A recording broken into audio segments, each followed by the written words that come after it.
লখনৌকে উড়িয়ে দিয়ে মুস্তাফিজ নিবে কঠিন প্রতিশোধ। দর্শক, লখনৌ সুপার জায়ান্টসের বিপক্ষে আজকে রাতে মাঠে নামতে যাচ্ছে চেন্নাই। আর মাঠে নামার আগ মুহূর্তে ডিজে ব্রাভো সরাসরি মুস্তাফিজকে নিয়ে একই বলল।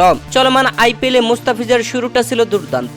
প্রথম ম্যাচে 4 উইকেট নিয়ে হয়েছিলেন ম্যাচ সেরা। যদিও বাকি ম্যাচগুলোতে নিজের সামর্থ্যের সেরাটুকু দেখাতে পারেননি কাটার মাস্টার মুস্তাফিজ। জাতীয় দলের দায়িত্বে থাকা এবারের আসরে আর বেশি ম্যাচ খেলা হবে না মুস্তাফিজের। জিম্বাবুয়ে সিরিজ থাকায় আইপিএলের মাঝপথে দেশে ফিরতে হবে বাংলাদেশি এই পেসারকে। 6 ম্যাচে 11 উইকেট নিয়ে চেন্নাইয়ের বোলারদের মধ্যে শীর্ষ উইকেট শিকারীর তালিকায় রয়েছেন মুস্তাফিজ। তবে শেষ 2 ম্যাচে বেশ খরচে বোলিং করেছেন মুস্তাফিজুর রহমান।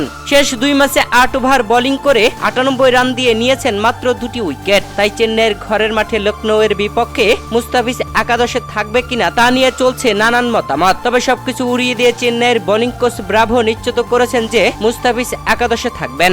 দর্শক, আজ রাত 8টায় লখনৌ সুপার জায়ান্টসের বিপক্ষে এম.এ. চিদাম্বরম স্টেডিয়ামে মাঠে নামতে যাচ্ছে চেন্নাই। আর এই ম্যাচে মাঠে নামার আগ মুহূর্তে চেন্নাইয়ের বোলিং কোচ ডিজে ব্রাভো বলেন, চেন্নাইয়ের উইকেটে মুস্তাফিজের স্লোয়ার কাটার যে কোনো ব্যাটসম্যানের জন্য মরণ ফাঁদ হতে পারে। সে আমাদের ডেথ ওভারে দারুণ এক বোলার। আগের ম্যাচে আমরা এই দলের সাথে হেরেছি, তাই তো পরিকল্পনা বেশ কঠিন করেই আমরা আজ মাঠে নামতে যাচ্ছি।